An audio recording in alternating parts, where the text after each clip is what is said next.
एक गीत 100 अफसाने। Radio playback India लेकर आता है हर हफ्ते हिंदी फिल्मों के किसी एक गीत से जुड़े कुछ मजेदार किस्से, कुछ रोचक कहानियां। एक गीत 100 अफसाने। Radio playback India. नमस्कार दोस्तों, एक गीत 100 अफसाने की एक और कड़ी के साथ हम फिर हाजिर हैं। आज के अंक के लिए हमने चुना है साल 1942 की फिल्म जवाब का गीत दुनिया ये दुनिया तूफान मेल। कानन देवी की आवाज, पंडित मधुर के बोल और कमल दास गुप्ता का संगीत। फिल्म जवाब में पीसी बरुआ और कानन देवी ने फिल्म जगत की किस प्रचलित धारा को त्याग कर एक अलग तरीके से फिर एक बार साथ साथ काम किया। गीतकार पंडित मधुर और संगीतकार कमल दास गुप्ता दोनों की ही ये प्रथम हिंदी फिल्म थी। कैसे ये दोनों इस फिल्म के साथ जुड़े, क्या है तूफान मेल नामक रेलगाड़ी की हकीकत, इस गीत के बोलों से रेलगाड़ी आधारित तमाम फिल्मी गीतों के किस पहलू की शुरुआत हुई थी, ये सब कुछ आज के इस अंक में। शोध और आलेख सुजॉय चैटर्जी का है और आज इसे प्रस्तुत कर रही हैं दीप्ति अग्रवाल। सवाक फिल्मों यानी बोलती हुई फिल्मों के पहले दौर के प्रमुख निर्देशकों में एक महत्वपूर्ण नाम है प्रथमेश चंद्र बरुआ या पीसी बरुआ, जो एक अच्छे अभिनेता भी थे। 1935 में कलकत्ते के न्यू थिएटर्स की कालजयी कृति देवदास के बांग्ला संस्करण का उन्होंने ही निर्देशन किया था और देवदास की भूमिका में भी नजर भी आए। फिर इसके बाद इसी दशक में उन्होंने न्यू थिएटर्स की कुछ और महत्वपूर्ण फिल्मों का निर्देशन किया और उनमें अभिनय भी किया, जिनमें माया, मंजिल, मुक्ति, अधिकार और जिंदगी शामिल हैं। 40 का दशक शुरू होते होते फिल्म जगत में एक बदलाव नजर आने लगा था। फिल्म निर्माण के पहले दौर में कलाकार कंपनी के मुलाजिम हुआ करते थे, जिस वजह से कंपनी कलाकार से ऊपर हुआ करती थी। निर्देशक भी किसी एक कंपनी के साथ जुड़े होते थे, पर जैसे जैसे युग बदला, कलाकारों ने फ्रीलांसिंग करना शुरू कर दिया। अब वो किसी एक कंपनी के कर्मचारी न होकर किसी भी बैनर की फिल्म में काम करने लगे और इस तरह से उनकी डिमांड भी बढ़ गई और स्टार कंपनी से बड़ा होने लगा। इसी बदलाव भरे दौर में अभिनेता निर्देशक पीसी बरुआ ने न्यू थिएटर्स से इस्तीफा दे दिया। उन्होंने मधुकर चटर्जी के साथ मिलकर एमपी प्रोडक्शंस बैनर की स्थापना की और इस बैनर तले कई फिल्मों का निर्माण व निर्देशन किया। वर्ष 1942 में मशहूर गायिका अभिनेत्री कानन देवी ने भी न्यू थिएटर से इस्तीफा दे दिया और वो भी फ्रीलांसिंग पर उतर आई। इसी वर्ष पीसी बरुआ ने उन्हें कास्ट किया अपनी नवगठित बैनर तले निर्मित फिल्म जवाब में। इस फिल्म का निर्माण बांग्ला में शेष उत्तर नाम से भी हुआ। दोनों संस्करण कामयाब रहे, जिस वजह से एमपी प्रोडक्शंस का बंगाल में काफी नाम हो गया। आज इस फिल्म को बने 80 साल हो चुके हैं, पर इस फिल्म में कानन देवी का गाया गीत दुनिया ये दुनिया तूफान मेल, दुनिया ये दुनिया तूफान मेल आज कालजयी बन चुका है।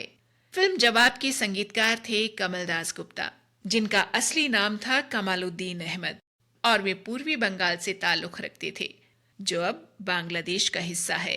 हालांकि कमल दास गुप्ता की ये प्रथम हिंदी फिल्म थी। संगीत के क्षेत्र में वो अपनी पहचान काफी पहले से ही बना चुके थे। फिल्म संगीत के दौर में गैर फिल्म संगीत की परंपरा को उन्होंने प्रचलित किया।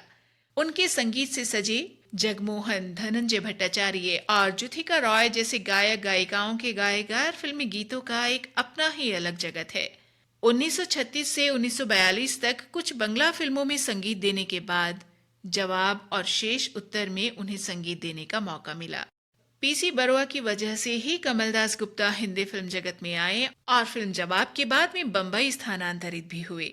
उपलब्ध जानकारी के अनुसार कमल दास गुप्ता ने लगभग 16 फिल्मों में संगीत दिया और साल 1958 में ढाका जाकर बस गए और वहीं अपनी अंतिम सांसें ली।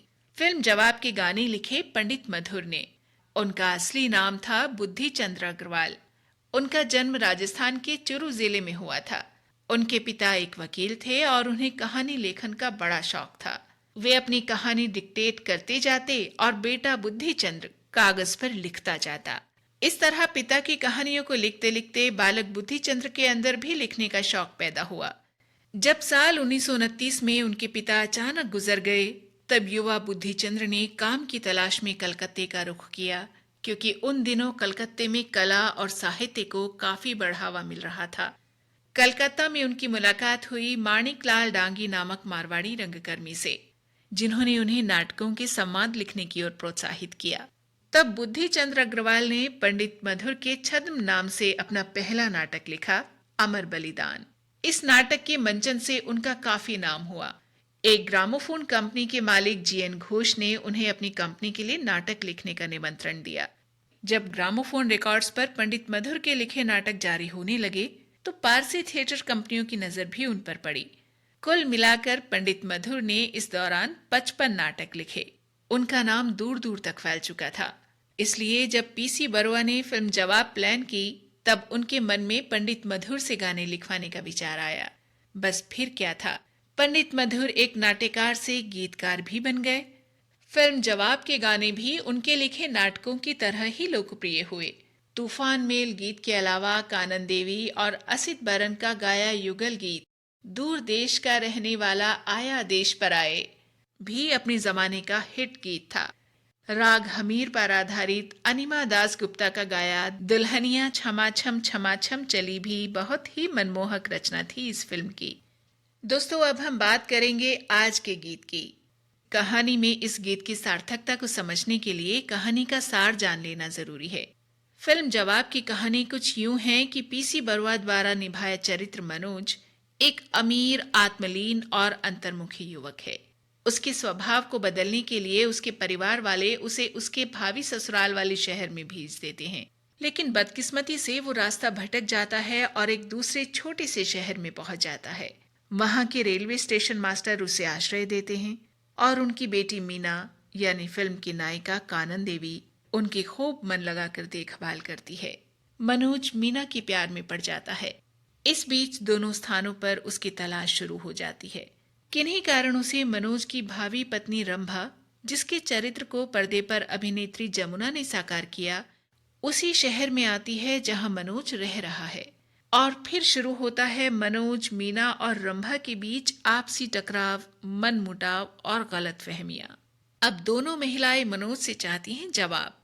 दोस्तों, ये था जवाब फिल्म की कहानी का सार। क्योंकि मीना रेलवे स्टेशन मास्टर की बेटी है और वो रेलवे कॉलोनी में पली बढ़ी है, रोज उसकी आंखों के सामने से रेलगाड़ियां गुजरती रहती हैं। रेलगाड़ी उसके जीवन का ही एक हिस्सा है। इस वजह से उस जगह के माहौल और मीना की शख्सियत को उभारने के लिए फिल्म में ये गीत रखा गया, दुनिया ये दुनिया तूफान मेल। इस गीत ने चारों तरफ लोकप्रियता के झंडे गाड़ दिए। गीत में स्टीम इंजन की सीटी, उसकी भक भक करने की आवाज और चलती ट्रेन के रिदम को इतनी खूबसूरती से साकार किया गया है कि गीत उस जमाने में उपलब्ध तकनीकों के लिहाज से काफी आधुनिक था। कानन देवी की आवाज में भी एक लचक थी। अपनी आवाज और गायकी को एक अलग ही स्तर तक ले जाने की उनमें एक जन्मजात क्षमता थी। शब्दों की आत्मीय अदायगी और मर्म स्पर्शी वॉल्यूम कंट्रोल उनकी गायकी की खासियत थी। इन्हीं गुणों की वजह से आज भी संगीत प्रेमी कानन देवी के गाए गीतों को बड़े चाव से सुनते हैं। दोस्तों, जब बात ट्रेन के नामों पर फिल्मों के नाम रखने की आती है, तब सबसे पहले वाडिया मूवी टोन की फिल्में याद आती हैं। सन 1930 में हावड़ा दिल्ली तूफान एक्सप्रेस रेलगाड़ी शुरू हुई थी। इसी नाम में फेरबदल कर वाडिया की बैनर तले 1932 में एक फिल्म आई जिसका शीर्षक था तूफान मेल। इसके बाद 1936 में मिस फ्रंटियर मेल और 1939 में पंजाब मेल शीर्षक से भी फिल्में इस बैनर तले बनी। रेलवे विभाग के साथ मतभेद की वजह से फिल्म का नाम फ्रंटियर मेल से बदलकर मिस फ्रंटियर मेल करना पड़ा, लेकिन तूफान मेल और पंजाब मेल नामों से रेलवे विभाग को कोई आपत्ति नहीं हुई। अब वापस आते हैं तूफान मेल पर। बहुत से लोग ये मानते हैं कि इस नाम से हकीकत में कोई ट्रेन थी, लेकिन ये सही नहीं है। ट्रेन का नाम हमेशा से ही तूफान एक्सप्रेस था, जिसे बाद में हावड़ा से श्री गंगानगर तक कर दिया गया था। आगे चलकर इसका नाम उद्यान आभा तूफान एक्सप्रेस हुआ। साल 2020 में कोविड काल के दौरान इस ट्रेन को हमेशा के लिए रद्द कर दिया गया। दोस्तों, ये 1942 के फिल्म जवाब के कानन देवी के गाए उस गीत का ही प्रभाव था जिसने तूफान एक्सप्रेस को तूफान मेल में बदल दिया। हालांकि ये नाम 1930 की वाडिया की फिल्म से शुरू हुआ था। परंतु इसे असली पहचान कानन देवी के गाए गीत से ही मिली। इस गीत के सुपरहिट होते ही उसी साल यानी 1942 में ही वाडिया मूवीटोन ने फिल्म बना डाली द रिटर्न ऑफ तूफान मेल, जिसमें ज्ञान दत्त का संगीत था और गाने लिखे थे पंडित इंद्र ने। वैसे इस फिल्म के किसी गीत में तूफान मेल के जिक्र की जानकारी नहीं है। इसे वाडिया की 1930 की फिल्म तूफान मेल का सीक्वल बताया गया। और अब जिक्र कानन देवी के गाए इस गीत के बोलों का। दोस्तों, जब जब किसी हिंदी फिल्म में रेलगाड़ी पर गीत बना है, लगभग हर बार गीतकार ने रेलगाड़ी को मानव जीवन से जोड़ने की कोशिश की है। उदाहरण स्वरूप आनंद बख्शी साहब ने लिखा, गाड़ी बुला रही है, सीटी बजा रही है, चलना ही जिंदगी है, चलती ही जा रही है। साहिर साहब का अंदाज कुछ यूं था, पल दो पल का साथ हमारा, पल दो पल के यार आने हैं, इस मंजिल पर मिलने वाले उस मंजिल पर खो जाने हैं। हसरत जयपुरी साहब का कहना था, अपना जीवन रेल की पटरी, साथ रहें पर मिल ना पाए, आए जाएं कितने मौसम, फूल दिलों के खिल ना पाए। इन 3 मशहूर गानों के अलावा भी बहुत से गाने हैं जिनमें रेल को जिंदगी के साथ जोड़ा गया है। और इस प्रथा की लोकप्रिय शुरुआत पंडित मधुर ने ही की थी फिल्म जवाब के इस गीत के जरिए, जिसमें उन्होंने लिखा था, कोई कहीं का टिकट कटाता, एक आता है एक है जाता, सभी मुसाफिर बिछड़ जाएंगे, पल भर का है मेल, तूफान मेल। दूसरे अंतरे में वे लिखते हैं, जो जितनी पूंजी है रखते, उसी मुताबिक सफर में करते, जीवन का है भेद बताती, ज्ञानी को ये रेल, तूफान मेल। यहाँ पूंजी का तात्पर्य अच्छे कर्म से है। जो जितना अच्छा कर्म करेगा उसे दुनिया उतना ज्यादा याद रखेगी। 1960 में एक फिल्म आई थी, महलों के ख्वाब। इसमें राजा मेहंदी अली खान का लिखा, एस मोहिंदर का संगीतबद्ध किया और किशोर कुमार का गाया गीत था, ये जीवन है रेल, ये है तूफान मेल।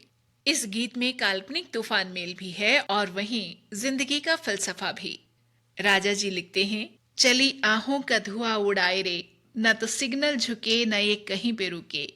रफी साहब की आवाज में 1957 की फिल्म पायल में राजेंद्र किशन का लिखा गीत था, ये दुनिया रेल निराली, बिन पहिए चलने वाली, नित उतरे और नित चढ़े मुसाफिर, कभी ना हो ये खाली, ये दुनिया रेल निराली।